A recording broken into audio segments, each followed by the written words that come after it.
I vacationed like a RHOBH, and I'm pretty sure it spoiled me for good. Do I want to be a real housewife? Aside from the endless supply of wine, it's a no for me. Do I want to vacation like a real housewife? Now that's another question entirely. For those who aren't caught up on the current season, the Real Housewives of Beverly Hills have just arrived at fabulous St. Lucia for their latest cast trip. More specifically, they're staying at the Windjammer Landing Resort and Residences. I had the good fortune of traveling to Windjammer Landing for a luxurious 4-night stay filled with experiences, just like those the housewives took part in. And let me tell you that there wasn't the same level of drama or tears from Sutton. I had one of the best vacations of my life. I'm talking spa treatments, a private butler, next-level accommodations with a private pool and breathtaking views, 5-star meals and all the sun and sand I could hope for.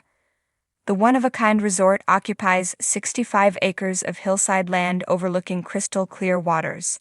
According to Nick Prates, managing director of Windjammer Landing Resort and Residences, over the last 30 years, we've developed a resort program that makes every guest feel like a VIP.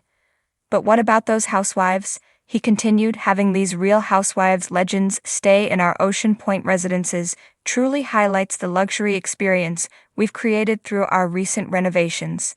It was a pleasure to introduce the group to St. Lucia, share our vibrant culture with them, and offer them the chance to experience traditional carnival costumes, soca music, and delicious local cuisine prepared by our chefs. Well, just like them, I stayed in a private villa complete with ocean views and an exclusive terrace. With an all-inclusive package, I didn't hold back eating and drinking at the 7 on-site restaurants or through my very own in-villa dining. Glass of Prosecco and some fries before bed. Yes, please.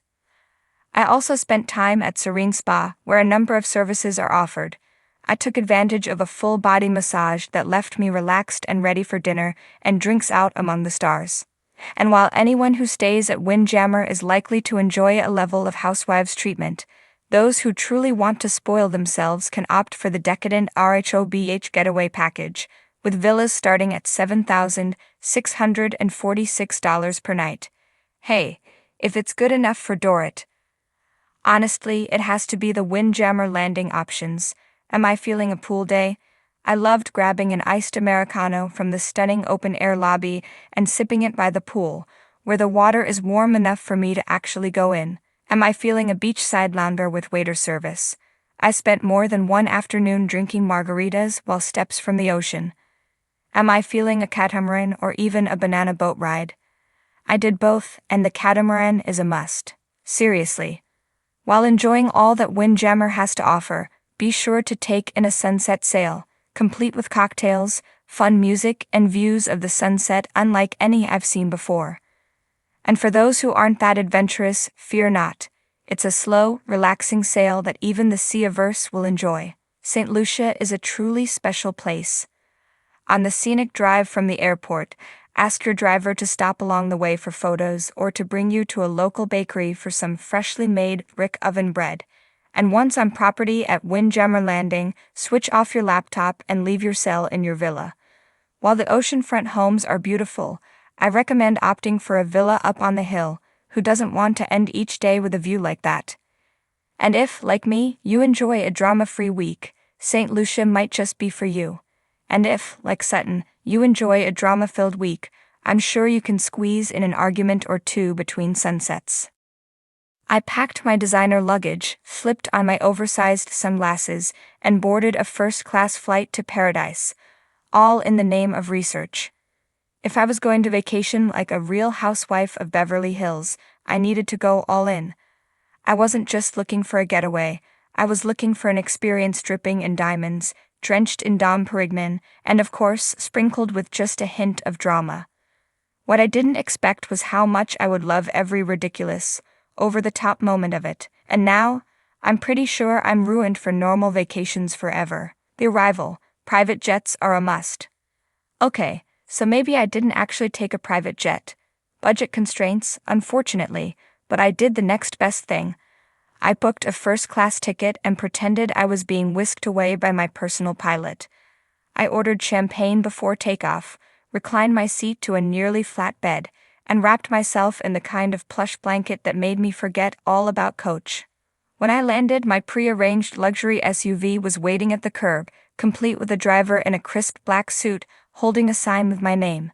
Just like Lisa Vanderpump arriving at Villa Rosa after a long trip, I floated into my resort feeling like a queen.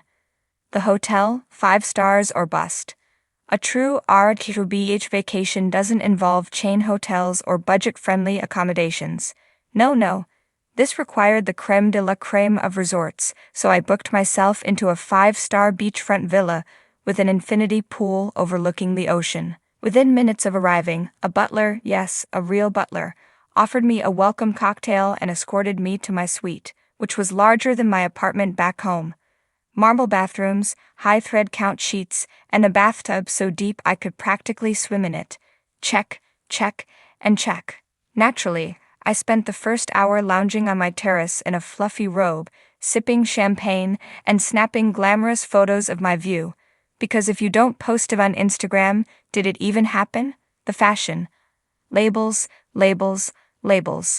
One does not simply vacation like a RHOBH star in casual wear. This was not a time for sneakers and a Target sundress.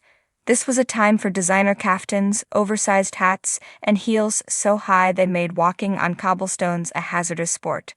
I planned every outfit in advance, carefully curating a wardrobe that screamed, "I have a yacht," and my biggest problem is deciding which designer handbag to bring to dinner.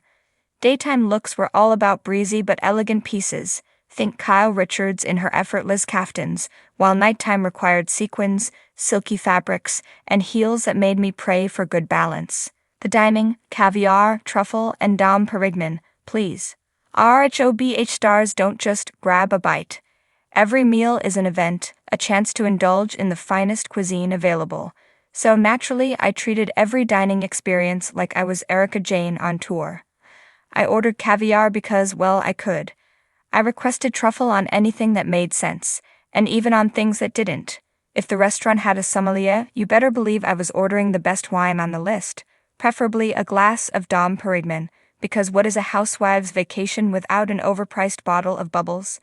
And of course, I had to bring just a little bit of drama to my meals. When my appetizer arrived later than expected, I dramatically placed my napkin on the table, sighed loudly, and said, "This is unacceptable." No one cared, but I felt fabulous. The spa, more treatments than I can count. No self-respecting RHOBH star vacations without a trip to the spa. I didn't just book a standard massage, I went for the full experience. A diamond-infused facial? Yes, please. A gold leaf body wrap? Absolutely. A 4-hand massage where 2 therapists work in perfect synchrony to dissolve every ounce of stress in my body? Sign me up. By the time I emerged from the spa, my skin was glowing, my muscles were liquid, and I felt like I had been reborn into a life where I never had to worry about mundane things like laundry or grocery shopping again. The excursions, luxury only. RHOBH stars don't do tourist traps, so I skipped the long lines and crowded spots in favor of private yacht cruises, VIP wine tastings, and helicopter rides over the coastline. One afternoon, I chartered a yacht because nothing says I'm rich and fabulous, quite like sipping rosé on the deck of a multi-million-dollar boat while wearing an enormous pair of sunglasses. I may or may not have dramatically said, "This is the life I was meant for," as I gazed out over the horizon. The drama, because it wouldn't be a housewife's vacation without it. A real housewife's vacation isn't complete without at least one dramatic moment. Since I wasn't traveling with a group of feuding women, I had to manufacture my own drama. Enter. A minor disagreement with the concierge over my spa booking.